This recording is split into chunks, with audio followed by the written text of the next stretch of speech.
A specter is haunting Europe, the specter of communism. Those words, penned almost 175 years ago, weren't just a political rallying cry. They were an urgent declaration. And if you listen closely, if you look around at our world today, you might just hear the echoes of that specter, feel its chill wind blowing through the digital age. Think about it, we see the endless churn of the gig economy, where algorithms dictate wages and drivers chase invisible surge pricing, their livelihoods tethered to a glowing smartphone. We watch as headlines blare about record corporate profits, while millions struggle to pay rent, burdened by crippling student debt, or facing the slow squeeze of inflation. We scroll past images of billionaires launching themselves into orbit, their fortunes unimaginable, their ambitions literally stratospheric, while down on Earth, the gap between the haves and have-nots yawns wider with every passing year.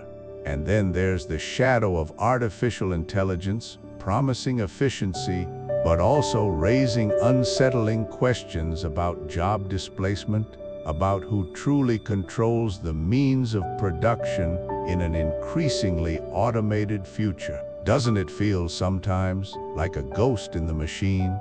A pervasive sense of unease that something fundamental is out of whack. So, here's the burning question: why does a short, 175-year-old pamphlet, written by two German philosophers, still feel so incredibly relevant, so urgently provocative, and yes, so dangerous even today? Why, in our hyper-connected, hyper-individualized 21st century, does the ghost of communism still lurk in the global conversation, igniting both fervent hope and furious condemnation? This isn't just about dusty history books or dense political theory. This is about the human story woven into those radical ideas. It's about understanding the frustrations, the injustices, and the dreams that fueled its creation, and why those same forces continue to shape our world. We're going to dive deep, not into dry academic arguments, but into the vibrant, often unsettling, core ideas that gave birth to a philosophy that changed everything. Hello everyone, and welcome to what I hope will be an extraordinarily enlightening and perhaps even challenging intellectual journey. Today, we're diving headfirst into one of history's most fiercely debated, most profoundly influential, and dare I say, most feared texts. You might know its name, you almost certainly know its seismic legacy, the reverberations of which continue to echo across the globe. But chances are, you haven't truly read it, not with the intention of genuine, open-minded understanding, peeling back the layers of propaganda and prejudice that have clung to it for generations. And that, precisely, is our ambitious goal here. Let's be utterly transparent from the outset. The ideas contained within these relatively few pages have carved out the contours of the modern world in ways that few other written works can credibly claim. They have ignited mass movements, brought down empires, spurred epoch-making revolutions, and tragically, fueled some of humanity's grandest utopian aspirations, as well as its most devastating totalitarian nightmares. This is clearly not a casual Sunday afternoon read, nor should our exploration of it be treated as such. But I want to be absolutely explicit about our intent, our core mission here. We are not gathering to start a revolution, but to understand one. More accurately, we are here to rigorously engage with the raw, unfiltered ideas that, for better or worse, have profoundly influenced every corner of economics, every facet of politics, and the very intricate fabric of global society. Our invitation to you is simple yet demanding, let's read this together, with truly open minds, approaching it as a vital intellectual exercise, a meticulous historical excavation, and ultimately, a revealing contemporary mirror. Now, I fully grasp that for many of you, the very mention of this book, or the foundational philosophy it champions, immediately conjures a chilling parade of images, authoritarian regimes, the stark brutality of gulags, widespread economic collapse, and vast, unimaginable human suffering. The historical baggage of communism is undeniably immense, and it presses down with a suffocating weight on the collective consciousness of our world. And rightly so, these are not trivial concerns. We absolutely cannot and will not shy away from soberly acknowledging the horrific human cost and the devastating consequences that have unfolded under banners ostensibly inspired by this text.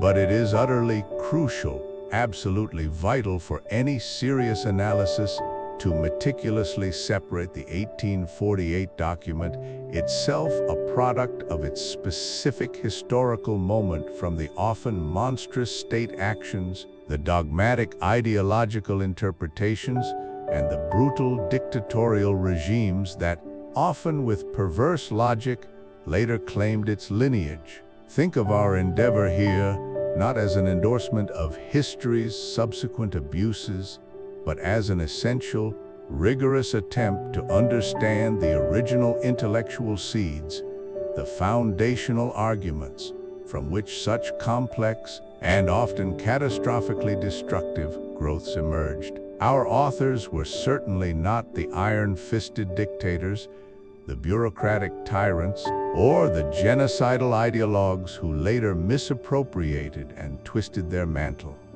They were, in 1848, remarkably young, fiercely intelligent, and deeply impassioned radicals living in a Europe reeling from the dizzying, often brutal, seismic shifts unleashed by the first wave of the Industrial Revolution. They bore witness firsthand to the abject squalor, the systemic exploitation, the cavernous gulf opening between the newly emergent class of factory owners and the vast, desperate legions of the working poor. They saw children toiling relentlessly in dangerous, soul-crushing conditions, entire families crammed into unsanitary, disease-ridden tenements, and the relentless, seemingly indifferent machinery of burgeoning capitalism grinding human beings into a desperate, dehumanized existence. Their magnum opus was a visceral, urgent, and profoundly intellectual response to those harsh,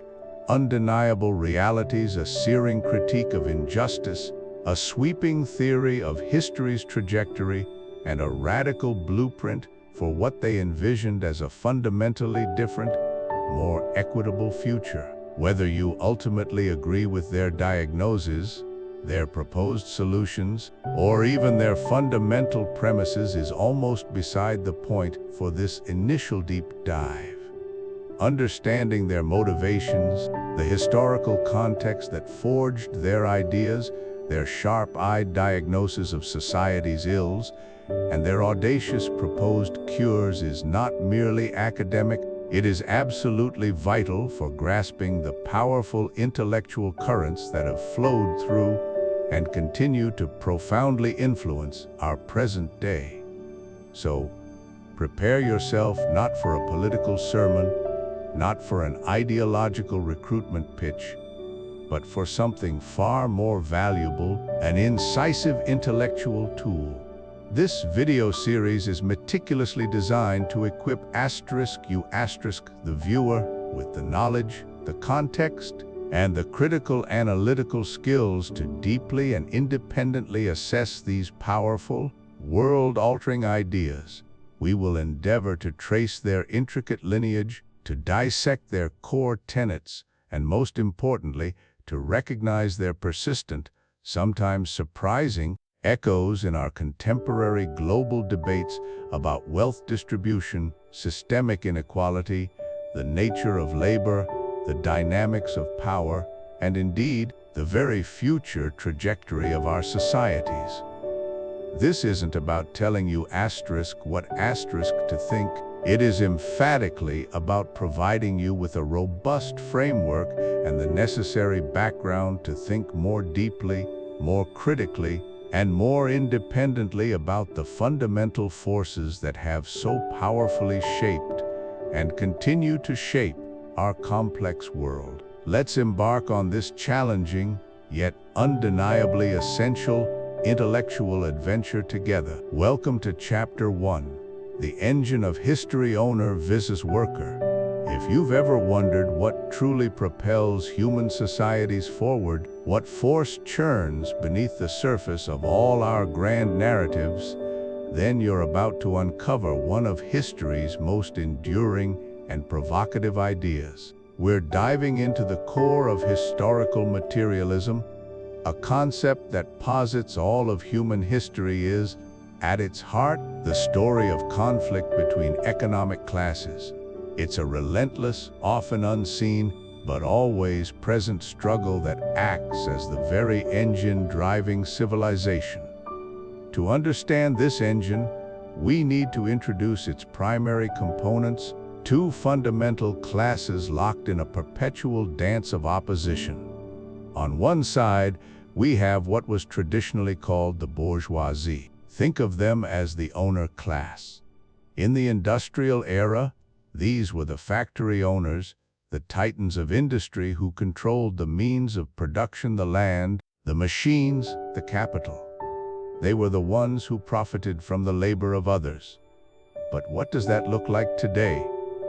Well, the factories might have changed, but the ownership principle remains. Today's bourgeoisie are the platform owners, the tech billionaires, the venture capitalists, the corporate executives who own the intellectual property, the algorithms, the vast data centers, and the financial instruments that dictate our global economy. They own the systems through which value is created, even if they're not physically making anything themselves. Consider the founders and major shareholders of multinational tech giants, social media platforms, or even the vast landlords who own swaths of commercial and residential real estate. Their power derives from ownership of capital, infrastructure, and the very architecture of modern commerce. Opposing them, we find the proletariat. This is the worker class. Historically, they were the factory hands, the miners, the laborers who sold their physical strength and time for wages. They owned nothing but their capacity to work. Fast forward to our present, and the proletariat has evolved. They are the gig workers driving for ride-sharing apps, the delivery couriers navigating city streets, the remote customer service agents, the precarious creatives, the service industry staff, even many highly skilled knowledge workers whose primary asset is their labor, their expertise, and their time, which they sell to the owners of platforms and corporations.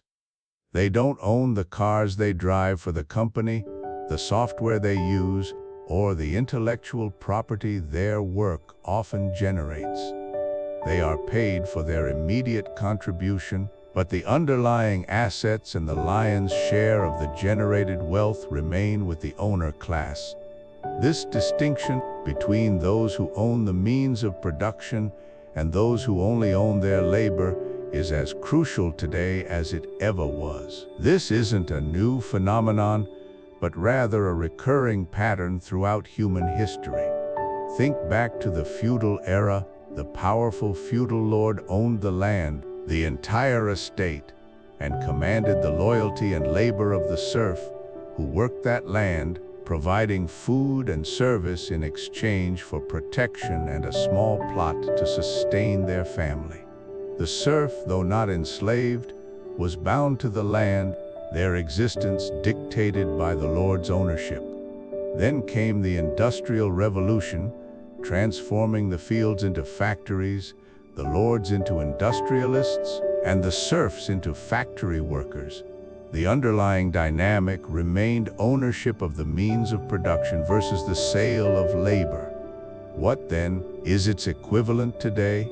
It is precisely this relationship between the platform owner and the gig worker, the shareholder and the employee, the tech giant and the digital laborer.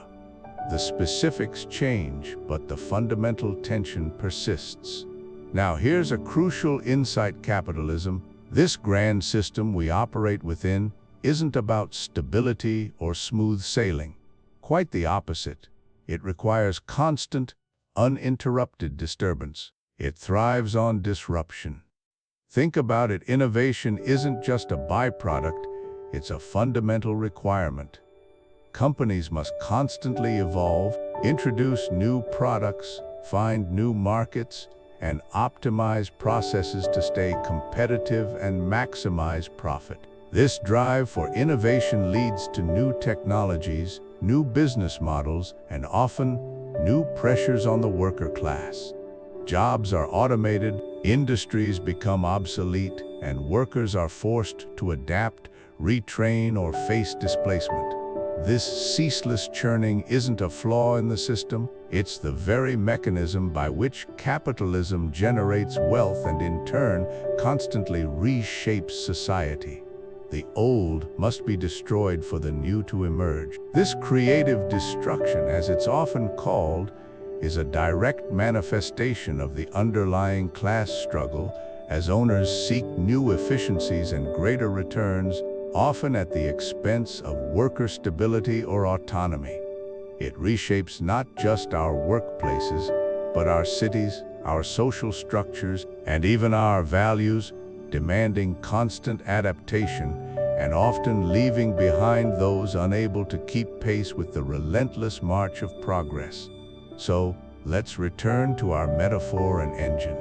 If society is a complex machine, then this constant class struggle, the friction between the owner class and the worker class, is its driving force.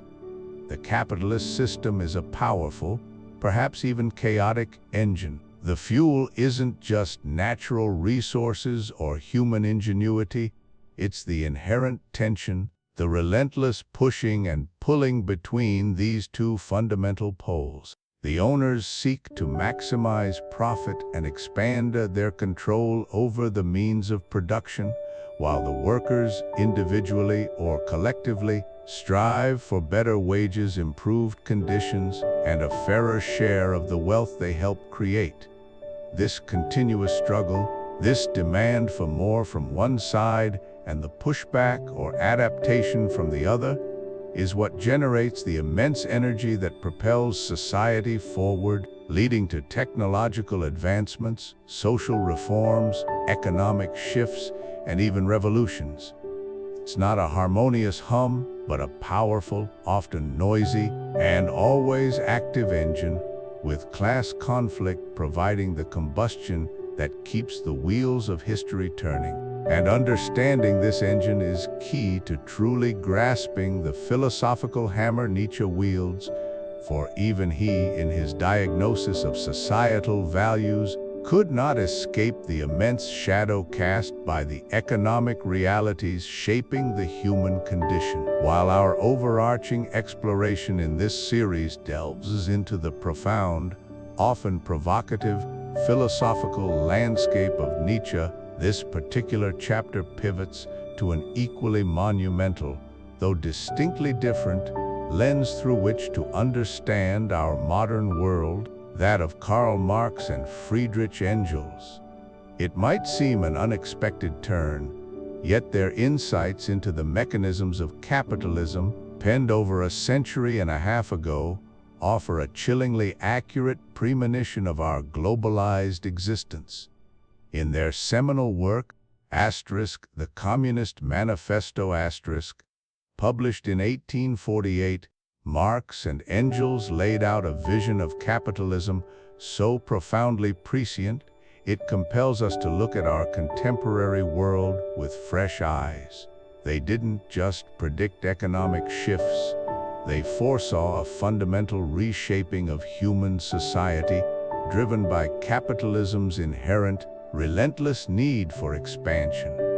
They wrote of capitalism's ceaseless drive to revolutionize the instruments of production and thereby the relations of production, and with them the whole relations of society. This incessant dynamism, they argued, pushes capitalism to expand beyond national borders to establish connections everywhere. They famously declared, and I quote, "The bourgeoisie, by the rapid improvement of all instruments of production, by the immensely facilitated means of communication, draws all, even the most barbarian, nations into civilization.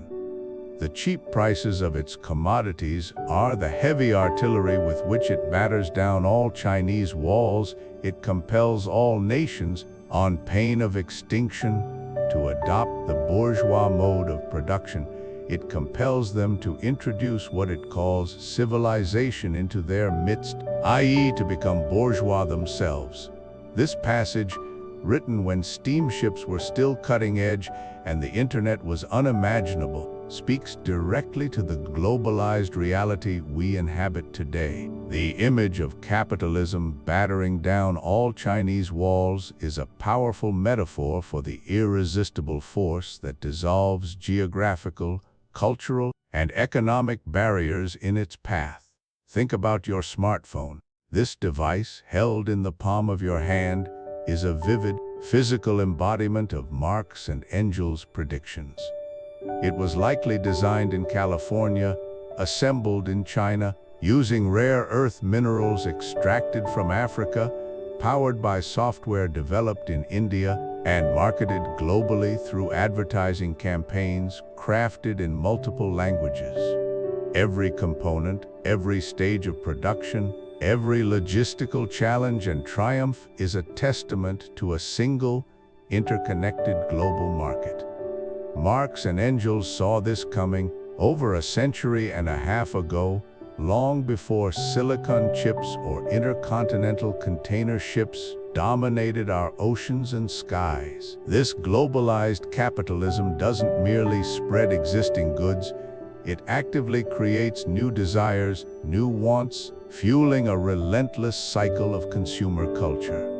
The ceaseless churn of innovation, fashion, and planned obsolescence ensures we are never truly satisfied. That annual upgrade cycle for your phone, the constant barrage of advertisements for the must-have gadget, the latest trend in clothing, the newest streaming service.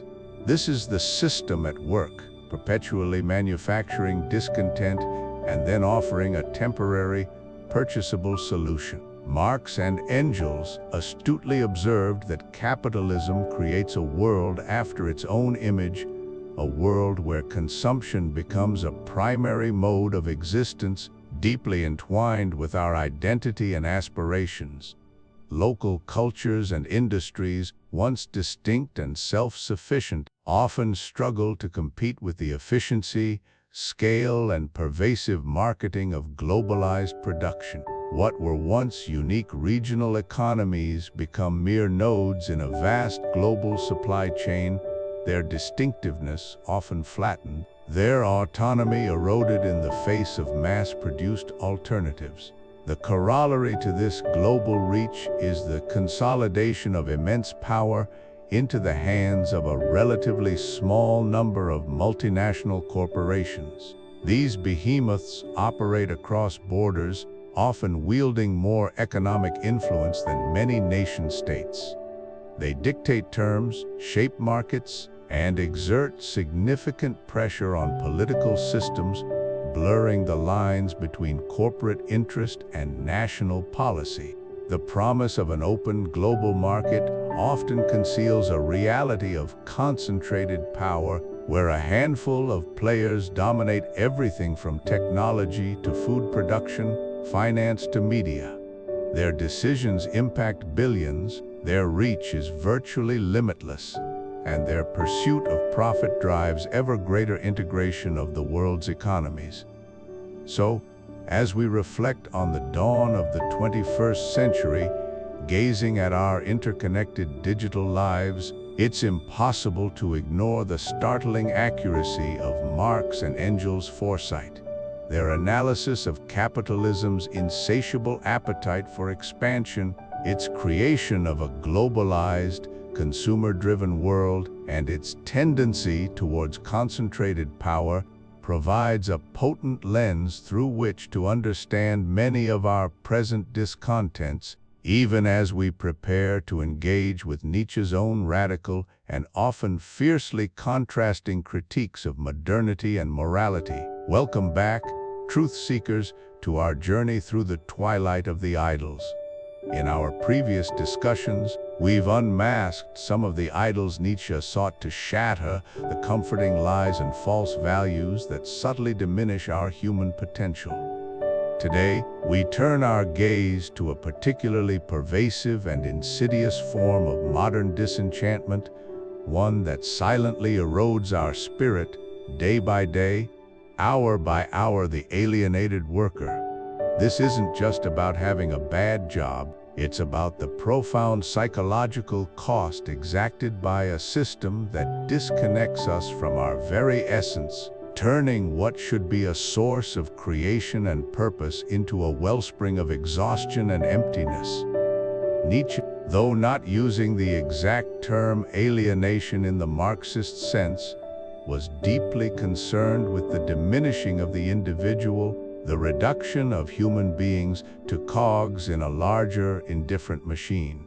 He saw how modern life, with its emphasis on utility and standardized roles, could stifle the individual's will to power, their unique capacity for self-overcoming and creative expression. This chapter delves into that very phenomenon, exploring how our modern relationship with work can leave us feeling profoundly disconnected.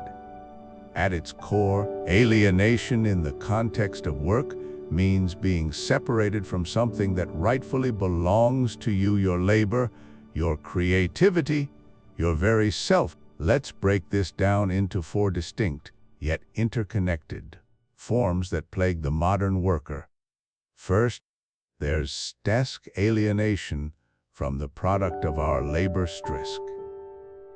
Think of the vast majority of us today. How many of us truly create something from start to finish, something we can hold, admire, or sign our name to? Consider the factory worker who spends their shift attaching a single bolt to an endless procession of products, never seeing the finished item, never feeling ownership over it.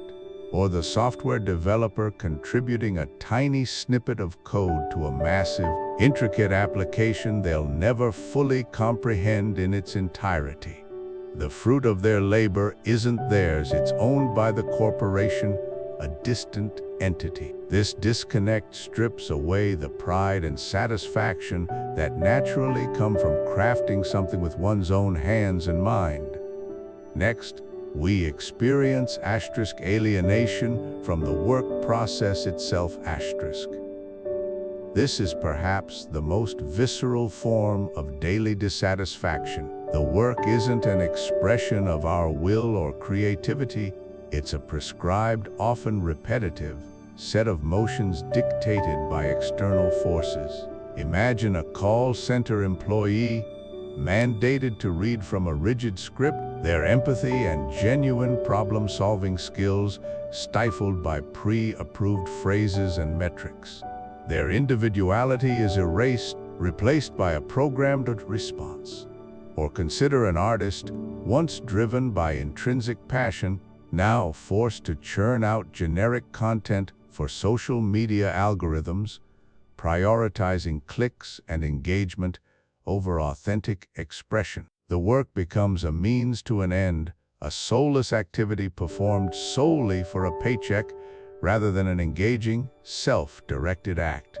The joy of creation, the satisfaction of overcoming a challenge through one's own ingenuity, is systematically eroded. Third, and perhaps most tragic, is stressed alienation from our own human potential, our species being husked. We are, fundamentally, creative beings, problem solvers, meaning makers.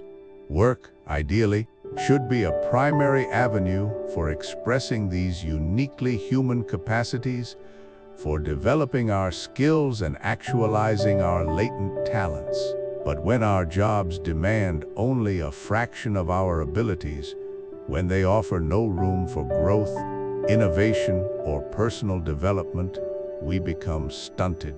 We feel like we're wasting our lives, not growing into the individuals we could be. The spark of potential within us dulls, replaced by a weary resignation. Our essence as creative, autonomous beings is denied, leaving us feeling less than fully human. Finally, there's alienation from each other asterisk. In an ideal world, work could foster community, collaboration, and mutual support. But when work is structured around intense competition, individual performance metrics, and a transactional view of human relationships, it often breeds isolation. Colleagues become rivals or simply other cogs in the machine rather than companions on a shared journey. Genuine connection, camaraderie, and the communal joy of collective achievement are sacrificed at the altar of productivity and profit, leaving us feeling isolated even in a crowded office. These forms of alienation aren't abstract philosophical concepts. They manifest in the everyday realities we see around us. They are the silent architects of modern phenomena like quiet quitting, where employees mentally and emotionally check out, performing the bare minimum required to keep their jobs, reserving their true energy and passion for life outside of work. It's a rebellion, not through outright refusal, but through a profound psychological disengagement. And they are the underlying cause of the pervasive epidemic of burnout, that soul-crushing exhaustion that comes not just from overwork, but from working without meaning, without connection, without seeing the purpose or impact of one's efforts. Burnout isn't just about being tired, it's about being emptied, hollowed out by a system that demands everything while giving little in return for the human spirit. Nietzsche would view this systematic stifling of the individual's will, this reduction to a mere function, as a profound spiritual sickness. It saps our vitality, prevents us from achieving our highest selves, and keeps us trapped in a state of passive endurance rather than active creation. So, I ask you, as you reflect on your own experiences, is your job a source of genuine fulfillment, a channel for your creativity and potential, or is it merely a means to survive, a transactional burden you carry each day? This is not a trivial question, but one that strikes at the heart of our well-being and our capacity to live a life truly worth living, a life imbued with meaning and purpose. In our next chapter, we will explore Nietzsche's radical call for self-overcoming and how we might begin to reclaim our agency and infuse our existence with profound personal meaning, even in the face of such pervasive alienation. Welcome back to our journey through the twilight of the idols, where we tackle the truly incendiary claims often attributed to Marx. Few ideas provoke as much immediate alarm and misunderstanding as the so-called abolition of private property and the abolition of the family. These phrases, taken out of context, sound like a blueprint for totalitarian control and social collapse. But what did Marx actually mean, and how do these ideas stand up to scrutiny when viewed through his original intent? Let's start with the abolition of private property. The common knee-jerk reaction is, are they going to take my house, my car, my phone, my very toothbrush? This immediate, personal fear is precisely what fuels much of the opposition. However, Marx's definition of private property was far more specific and less encompassing than our modern everyday usage. He wasn't talking about your personal belongings, your clothes, your home, the things you own for personal consumption and enjoyment. He called these personal property, and he had no intention of abolishing them. Instead, Marx's private property referred exclusively to the asterisk means of production asterisk, the factories, the land, the mines, the large-scale capital, the assets used to generate profit by employing and often exploiting the labor of others. It was about the ownership of productive resources that allowed one class to accumulate wealth at the expense of another. When he spoke of abolishing private property, he was targeting this concentrated ownership of productive capital, not individual possessions. Think about it this way: for the vast majority of people today, those who don't own factories or vast tracts of land or multi-million-dollar corporations has private property in Marx's sense, not asterisk already asterisk been abolished for them. They don't own the means of production, they work for those who do. Their relationship to the productive assets of society is one of employment, not ownership. Marx was essentially highlighting this existing reality for the working class and proposing a system where the means of production would be collectively owned, benefiting all, rather than privately appropriated for the profit of a few. Now, let's confront the equally explosive claim, the abolition of the family. Again, the immediate image is one of state-sanctioned breakup of homes, the destruction of love, and the tearing apart of cherished human bonds. But once more, Marx's critique was far more nuanced and specific. He wasn't railing against love, kinship, parental affection, or the desire to raise children in a nurturing environment. He was targeting the asterisk bourgeois family asterisk, the family structure as it existed within the capitalist ruling class and its function as an economic unit. For the bourgeoisie, the family was fundamentally a mechanism for the transfer and perpetuation of wealth, status, and power across generations. Marriages were often strategic alliances designed to consolidate property and ensure heirs.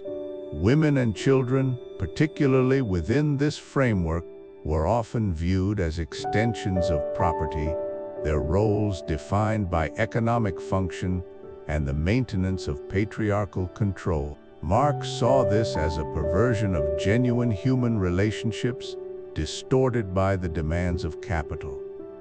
For the working class, on the other hand, the family as an idealized bourgeois unit was often already broken or unattainable due to the brutal realities of industrial capitalism, long working hours, child labor, poverty, and the constant struggle for survival.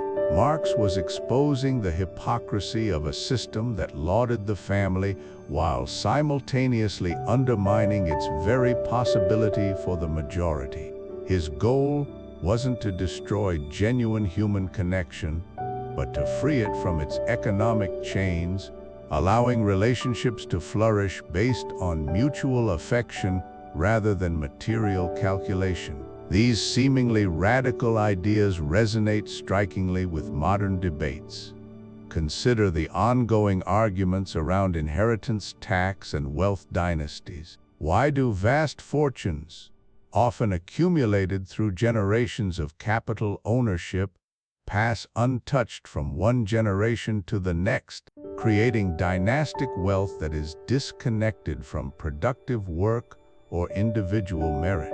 This is precisely the kind of intergenerational transfer of productive capital that Marx critiqued under the banner of private property and the bourgeois family.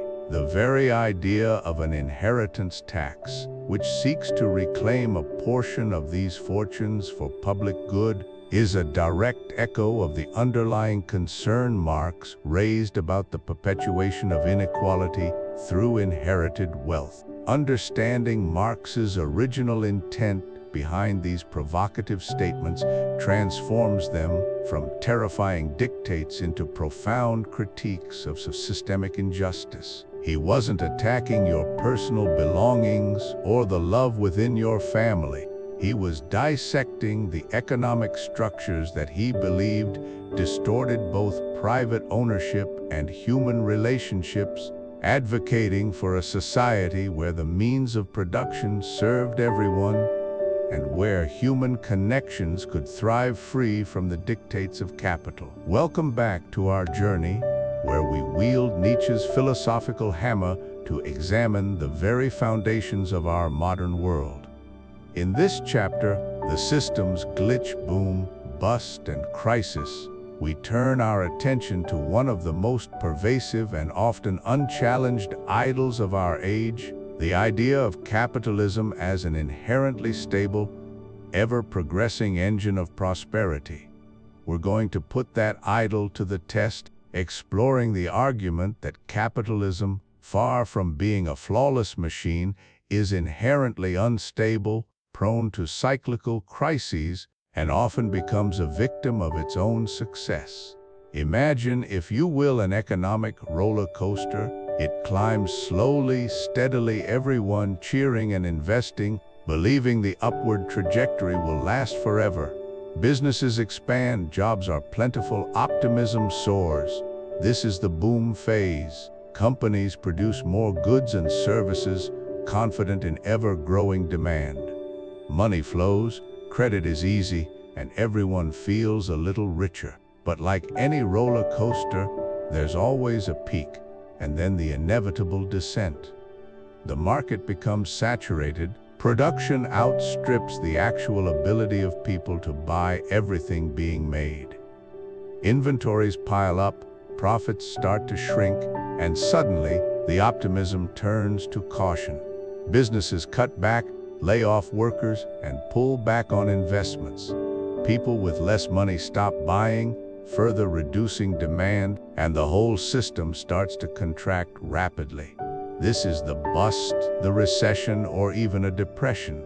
This cycle of expansion and contraction, boom and bust, is not an anomaly but a recurring feature of capitalist economies. It's a rhythmic pulse, albeit a rather violent one, driven by the system's own internal dynamics. Now, let's talk about one of the most perplexing and, frankly, absurd outcomes of this cycle, the crisis of abundance. Think about that phrase for a moment. An economic collapse, not because there isn't enough, but because there's too much. It sounds like a bad joke, right? Yet it's a grim reality. Picture a world where factories are idle, not because they can't produce, but because they've produced so much that no one can afford to buy it. Farmers might be forced to destroy crops, not due to famine, but because the market price has collapsed from oversupply, making it unprofitable to harvest and sell. This paradox highlights a fundamental tension. Capitalism is driven by profit, not solely by human need. When the pursuit of profit leads to such massive overproduction that it crashes the system, we see the profound glitch. It's a situation where the immense productivity unleashed by capitalism, a truly incredible human achievement, turns against itself, generating poverty and hardship amidst a literal abundance of goods. We have the means to satisfy needs, but the market mechanism for distributing those goods breaks down. To truly understand this, let's look at a concrete historical example that's still fresh in many minds: the 2008 financial crisis. This wasn't a crisis of too many physical goods, but a crisis born of overproduction in a different realm: finance. For years leading up to 2008, there was a massive boom in the housing market. Banks and lenders were eager to give out mortgages, often to people who couldn't realistically afford them, fueled by the assumption that housing prices would always go up. Financial institutions then bundled these subprime mortgages into complex investment products, selling them around the globe. It was an abundance of credit, an abundance of risk, and an abundance of speculative capital. Everyone was making money, or so it seemed, in this booming housing market. But eventually, the unsustainable bubble burst. Housing prices stopped rising, then began to fall. Borrowers couldn't make their payments, foreclosures skyrocketed, and the value of those bundled mortgage products plummeted. The entire global financial system, interconnected and dependent on these inflated assets, seized up. The success of creating seemingly endless credit and investment opportunities ultimately led to a catastrophic failure, demonstrating how the pursuit of profit and growth, left unchecked, can sow the seeds of its own destruction. Millions lost their homes, their jobs, and their life savings, all because the system had produced too much of what was, in essence, empty financial promises. And what happens after these crises, when the dust settles and the shattered pieces are being picked up? Here's another uncomfortable truth. These moments of collapse often lead to a further consolidation of wealth and power at the very top. When businesses fail, they're often bought out by larger, more powerful corporations at bargain prices.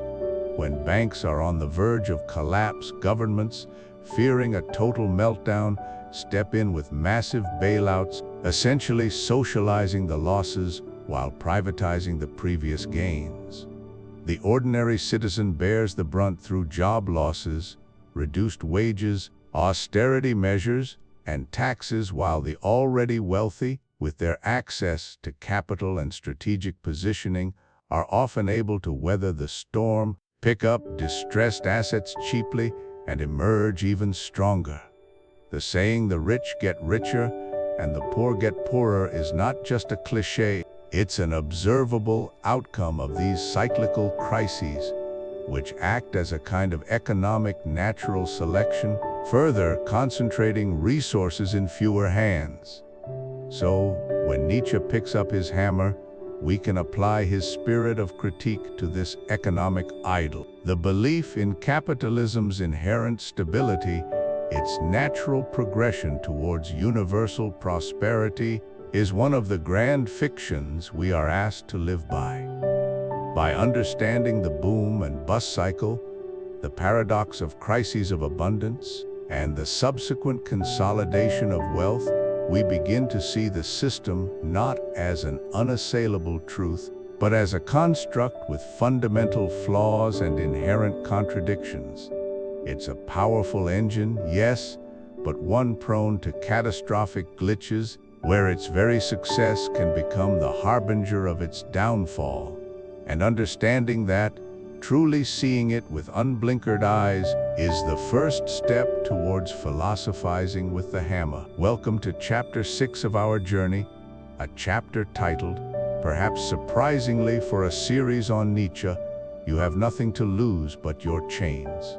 While our primary focus in this series delves into the profound individualistic philosophy of Nietzsche, it's crucial to understand the intellectual landscape and the alternative visions of human liberation that were fermenting in the 19th century, often in stark contrast to Nietzsche's own aristocratic radicalism.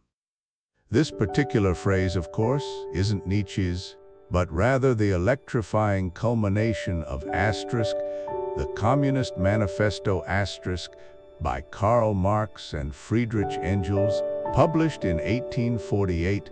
It's a call to action that has resonated across centuries, inspiring revolutions, shaping political discourse, and offering a vision of collective emancipation that stands in stark relief to Nietzsche's emphasis on the will to power of the exceptional individual. To truly grasp the power and enduring legacy of this statement, and to reflect on its meaning for us today, we must first look at the Manifesto's proposals.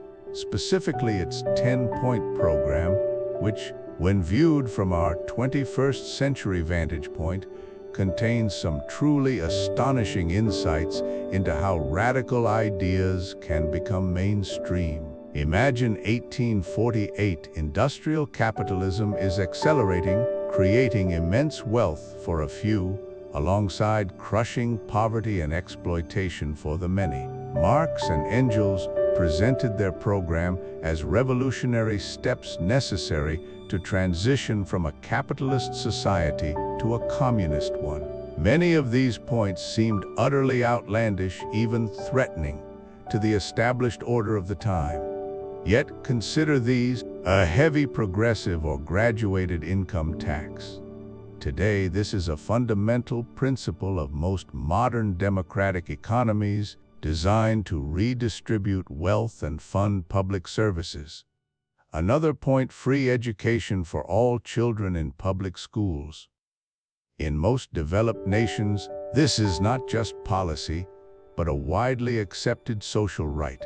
Furthermore, the Manifesto called for centralization of credit in the hands of the state ownership of communication and transport, and the establishment of industrial armies, particularly for agriculture. While not fully implemented in pure communist fashion, the seeds of state-regulated banks, nationalized industries, and widespread public works projects can be seen echoing these radical calls. The very fabric of the welfare state and social democracy in many countries owes an unacknowledged debt to the intellectual and political pressures exerted by these kinds of demands. These surprising parallels force us to consider how the definitions of radical and mainstream are fluid, constantly reshaped by history and societal evolution. Beyond the specific policy points, the Manifesto laid out an ultimate, sweeping goal for society. It envisioned a world where, and I quote, "the free development of each is the condition for the free development of all." This is a profoundly idealistic statement, suggesting a reciprocal relationship between individual flourishing and collective well-being. It proposes that true individual freedom can only be achieved when everyone in society is free, an idea that challenges the competitive individualism often celebrated in capitalist societies. It's a vision of solidarity where the liberation of one is inextricably linked to the liberation of all, a powerful counterpoint to philosophies that might prioritize individual ascent at the expense of the collective.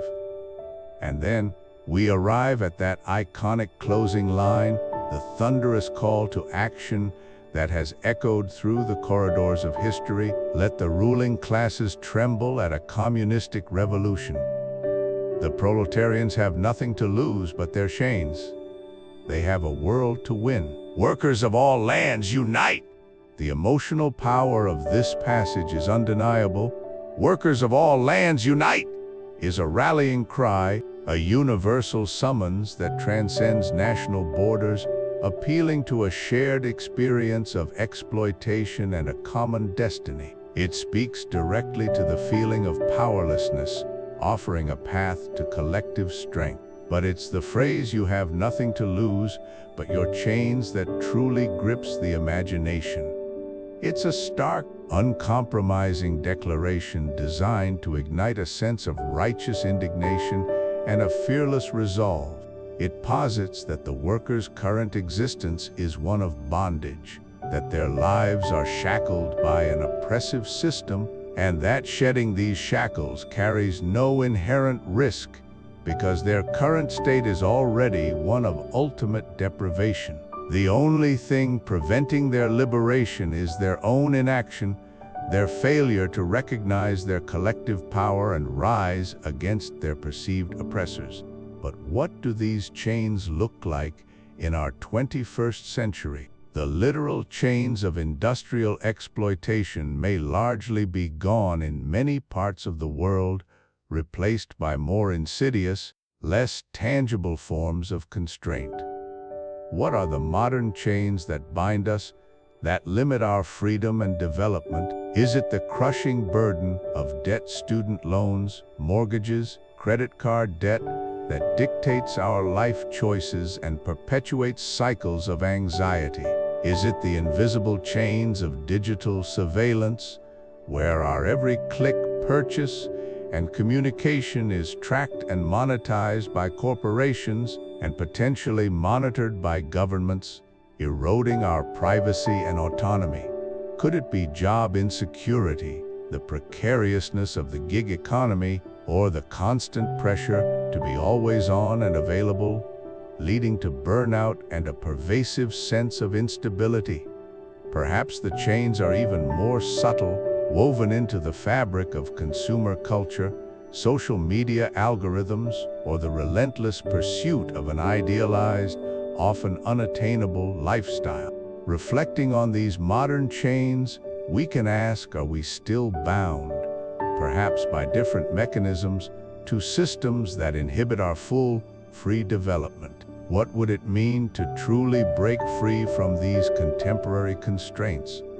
This call to action, though born from a specific historical context and a particular philosophical framework, compels us to examine the forces that limit our freedom and to consider what we might, indeed, have to lose, and what we might have to gain in striving for a more liberated existence, both individually and collectively. It asks us to define what true freedom means and whether it can truly exist for the individual without being a condition for the freedom of all. This is a question that philosophers from Marx to Nietzsche have grappled with, offering radically different answers, yet united by the fundamental human quest for liberation. Now, let's embark on a journey that takes these powerful ideas from the realm of abstract thought into the vibrant fabric of your everyday experience. This isn't about memorizing doctrines or adopting a new political ideology. It's about sharpening your own unique perception, training your eyes to see beyond the familiar surface, and ultimately empowering you to philosophize with your own insightful hammer. Welcome to your 7-day action plan from reading to seeing. This week-long challenge is meticulously designed to be simple, deeply personal, and, importantly, non-political in its approach. It's about cultivating a profound habit of critical observation, noticing the subtle currents, the unspoken assumptions, and the underlying structures that quietly shape our modern world. Much like Nietzsche so passionately urged us to look behind the idols of his era, each day offers a gentle, yet potent, nudge towards a more nuanced and personal understanding of the world around you, viewed through a lens newly informed by the transformative concepts we've explored together. This is your chance to transcend passive consumption and engage actively with reality. Ask Day 1 and 2. Observe the unseen threads of labor. For the first 2 days, your primary mission is to become an exceptionally attentive observer of the owner versus worker dynamic as it manifests in the ordinary rhythms of your daily life. Think of it as an exercise in peeling back the readily apparent layers of a familiar scene. When you reach for your morning coffee, pause for a moment longer than usual. Who actually owns the coffee shop where you make your purchase? Who diligently brewed your coffee with skill and precision? Who cultivated the beans, perhaps thousands of miles away, and under what conditions? And who orchestrated their complex journey across continents? This isn't about casting judgment or assigning blame, but rather about cultivating a heightened state of awareness. As you navigate through your day, thoughtfully consider the various products you interact with and consume, the clothing you wear, the smartphone you hold, the food that sustains you. Intentionally trace these items back to their origins. Who ultimately owns the vast factories, the sprawling farms, the intricate distribution networks that bring these goods to you? And, critically, who performs the strenuous physical and sophisticated intellectual labor at each and every stage of their creation and delivery? Notice the often stark relationship between those who command the resources and those who contribute their vital effort. Look for the visible, and often invisible, differences in compensation, in working conditions, and in the societal status implicitly afforded to these roles. This two-day immersion is about tuning your senses to a fundamental dynamic that, once truly seen, becomes an undeniable and persistent presence in your perception of the world. You're learning to identify the fundamental structure of who benefits from ownership and who contributes through labor, moving beyond superficial appearances to a deeper understanding of economic interdependence. Stress Day 3 and 4. Analyze the unspoken in economic narratives. Dissect, building directly upon your detailed observations from the initial days. For the next 2 days, consciously shift your focus to the broader economic landscape as portrayed in public discourse. Find a news story, perhaps within the business or finance section of a reputable newspaper, a well-regarded financial news website, or a thoughtful economic podcast that discusses any aspect of the economy. It could be a report on fluctuating interest rates, surging corporate profits, shifts in unemployment figures, or the emergence of a new market trend. Your essential task is to read or listen to this information not merely for its surface-level headlines and immediate implications, but to meticulously discern the underlying class dynamics that are subtly or sometimes overtly at play. As you absorb the content, persistently ask yourself which particular groups or classes of people stand to significantly benefit from the developments or policies described in this article. Are there specific segments of society whose interests are explicitly being served, or whose pressing challenges are being conspicuously overlooked or downplayed? Does the language employed within the narrative tend to emphasize the successes and prosperity of owners, investors, or large corporations, often framing their good fortune as a universal societal good? Or, conversely, does it authentically highlight the daily struggles, the vital contributions, and the often unacknowledged sacrifices of the working population? Actively seek out the invisible lines of power, influence, and vested interest that profoundly shape economic policy and public discourse. This isn't about rigidly adopting a predefined political viewpoint, but rather about rigorously and critically analyzing the narratives presented and identifying the diverse stakeholders whose lives are directly impacted by any economic discussion, whose voices are amplified and given prominence, and whose perspectives might be systematically muted or entirely absent from the conversation. What implicit assumptions about value, contribution, and fairness are deeply embedded within the report's framing? This sustained exercise is designed to develop your personal capacity to see beyond mere numbers and abstract figures to the intricate human structures and profound power relationships they invariably represent. It's about questioning the assumed neutrality of economic reporting and understanding its inherent perspectives. Ask Day 5 and 6. Connect through the human story of work. Task for Day 5 and 6. It's time to courageously move from solitary observation and analytical reading to the rich territory of direct human connection. Your challenge is to initiate and engage in at least one casual, open-ended conversation with someone about their work specifically, about how they genuinely feel about what they do. This is not intended to be an interview or an intrusive interrogation. Rather, it's an authentic invitation for open, honest sharing and empathetic listening. You could choose to speak with a trusted colleague, a dear friend, a family member, or even someone you encounter in a service role, provided the context feels appropriate and respectful. Listen with genuine curiosity and a truly open mind for recurring themes of alienation or fulfillment. Do they experience a tangible connection to the product or service that results from their labor? Do they discover meaning, purpose, or a profound sense of mastery and growth in their daily tasks and responsibilities?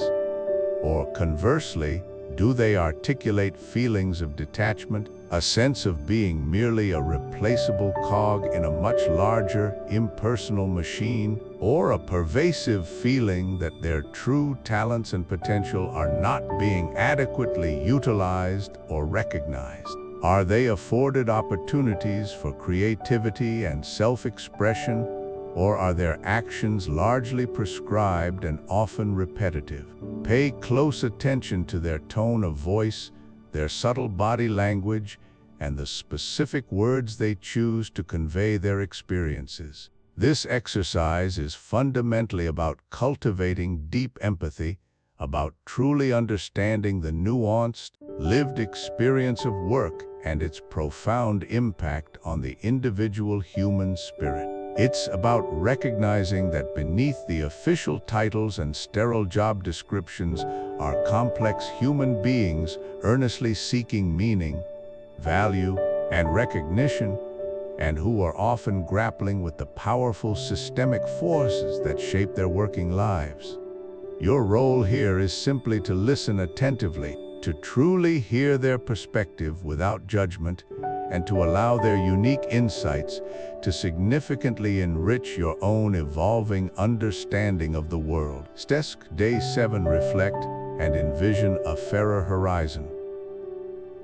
On your final day, allocate a dedicated 5 minutes for quiet, undisturbed reflection and personal journaling. Allow your thoughts to wander back over the wealth of observations you've gathered throughout the past week, the owner-worker dynamics you noticed in your immediate surroundings, the underlying class dynamics you meticulously analyzed within economic news, and the deeply human conversations you had about work, meaning, and fulfillment. Now, without feeling compelled to construct grand political theories or espouse rigid ideological manifestos, simply journal on one specific thing. It can be a small, localized adjustment or a sweeping societal vision that you genuinely believe could contribute to making society fairer for everyone. This could be a tangible change, however modest or ambitious, that directly addresses an imbalance, an injustice, or an overlooked opportunity you personally identified during your week of observation.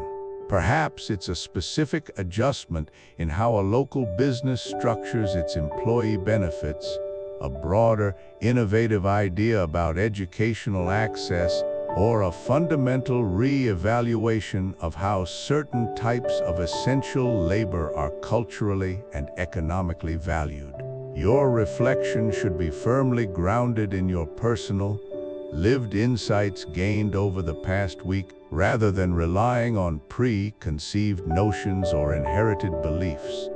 This isn't about discovering the definitive, singular answer, but rather about cultivating your own unique capacity for ethical imagination, critical thought, and practical vision.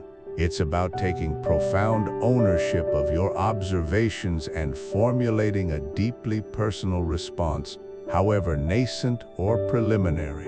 This powerful act of focused reflection is a crucial step in transforming passive intellectual understanding into active, engaged participation with the challenges and possibilities of the world around you. This 7-day action plan is, by its very nature, merely a compelling starting point. The true, enduring spirit of philosophizing with the hammer lies in the ongoing, unwavering commitment to rigorous critical observation, to courageously questioning deeply entrenched assumptions, and to continually seeking deeper, more authentic truths in the complex tapestry of the world around you. Let this singular week be a profound awakening, a powerful reminder that the most insightful and transformative understandings often emerge not solely from abstract intellectual texts, but from the attentive, empathetic, and critically engaged interaction with your own lived reality. Continue to observe, to analyze, to connect, and to reflect with an open mind and a curious spirit, and you will undoubtedly find your own unique and potent way to see beyond the idols, both ancient and contemporary, of our age. As we bring our exploration to a close, it's essential to distill the profound insights we've uncovered, to crystallize the core arguments that resonate with such powerful contemporary relevance. We present this as the 3-point summary, the manifesto in 60 seconds, understanding that while the title evokes rapid-fire clarity, the ideas themselves demand a moment of thoughtful absorption. Our objective now is to firmly embed these crucial takeaways into your consciousness, ensuring they're not only clear and memorable, but also serve as potent tools for understanding and navigating the complexities of our world. Let's recap the foundational principles that have shaped our perspective. First, and arguably the most revolutionary insight we've grappled with, is the understanding that history is not merely a chronicle of kings and battles or a linear progression of abstract ideals. Instead, we've seen how history is fundamentally a narrative driven by the relentless, often brutal, conflict between economic classes. This isn't a peripheral detail, it's the very engine of societal evolution. From the ancient clash of freeman and slave, to the medieval tensions between lord and serf, and acutely in the modern era, the struggle between the capitalist bourgeoisie and the working-class proletariat, this dynamic antagonism has consistently fueled social change. It explains revolutions, defines political systems, and dictates the distribution of power and resources. Recognizing this perpetual struggle provides an indispensable analytical framework, urging us to look beyond surface phenomena and delve into the underlying material conditions and power relationships that truly sculpt human societies across time. This perspective forces us to confront uncomfortable truths about who benefits and who suffers under different historical arrangements, challenging conventional narratives and offering a potent lens for dissecting the forces at play in our contemporary global landscape. It's a call to understand the deep, structural inequalities woven into the fabric of civilizations. Our second critical takeaway illuminates the dual nature of capitalism, itself the dominant economic system shaping nearly every aspect of our lives today. We have thoroughly examined it as an unprecedentedly powerful and globally expansive system. On one hand, capitalism demonstrates an astonishing, almost alchemical capacity to generate immense wealth, to foster breathtaking innovation, and to unleash productive forces on a scale previously unimaginable in human history. It has spurred technological marvels, driven scientific breakthroughs, and created intricate global supply chains that connect continents. It has, in many ways, been a catalyst for progress and a driver of improved living standards for countless individuals. Yet, this remarkable capacity is inextricably linked to its profound paradox, the inherent creation of deep and pervasive inequality. The very mechanisms that allow for such rapid accumulation of capital and wealth in the hands of a few simultaneously lead to the marginalization and exploitation of many. This disparity isn't an accidental byproduct, it's a systemic outcome, creating gaps in opportunity, health, education, and quality of life. Furthermore, we've explored how capitalism often cultivates a pervasive sense of alienation.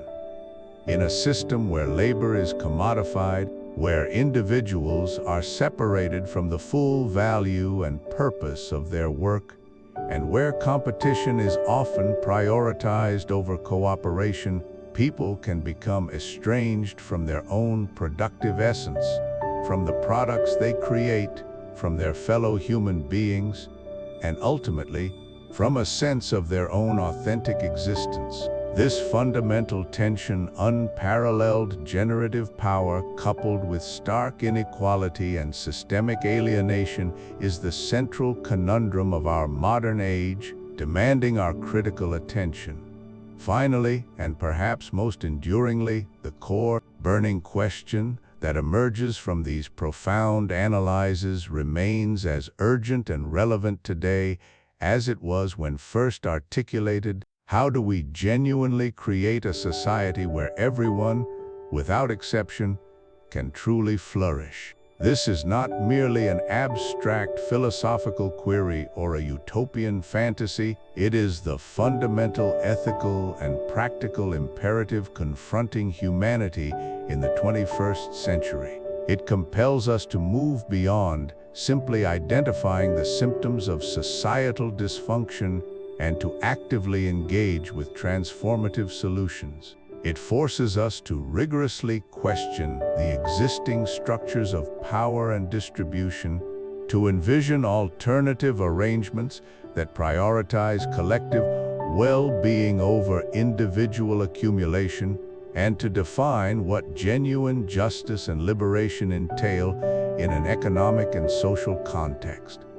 This isn't about offering a simplistic, one-size-fits-all blueprint, but about igniting critical discourse, inspiring sustained collective action, and fostering a shared, unwavering commitment to constructing a world where the immense productive capacity and technological sophistication we have painstakingly developed serve the holistic flourishing of all human beings, rather than enriching a privileged few. It asks us to courageously imagine, and then to painstakingly build, a future where human potential is universally realized, free from the systemic constraints of exploitation, economic insecurity, and profound social disadvantage. This paramount question, articulated with such prescience, is without doubt one of the most vital and pressing inquiries facing us in this complex, interconnected global era. So, let these three foundational pillars be your guiding stars: history as a relentless narrative of class struggle, capitalism's powerful but deeply contradictory nature, simultaneously creating immense wealth and profound alienation, and the timeless, urgent, and collective quest for a society where universal human flourishing is not just a distant ideal, but an achievable and lived reality for every single person. These insights offer a robust compass for navigating the bewildering complexities of our contemporary world, encouraging us to think with rigor, question with audacity, and ultimately, to dedicate ourselves to building a future that is more just, more equitable, and more profoundly human. Keep these points integrated into your perspective as you continue your own journey of critical understanding and engaged participation. We've journeyed deep into Nietzsche's radical deconstruction of morality and truth, challenging the very foundations of Western thought as he saw them. His hammer forces us to question, to reevaluate, and to confront the idols of our own age. But what about today? If Nietzsche were alive, what would he target? What do you think are the chains of the 21st century? Share your thoughts, your provocations, and your own hammer blows in the comments below. Let's start a truly vital conversation. Of course, every powerful argument has its counterpoint, or perhaps its foundational alternative. To understand another pillar of modern thought, and to see how profoundly different worldviews can shape society, make sure to check out our next deep dive, an exploration of Adam Smith's revolutionary work, The Wealth of Nations. It's a journey into the ideas that forged capitalism itself, offering a fascinating contrast to Nietzsche's critique of values.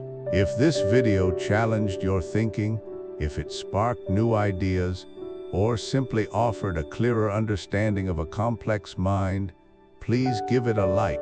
Subscribe to our channel to join a community dedicated to exploring these big, world-changing ideas, and hit that notification bell so you don't miss our next intellectual adventure.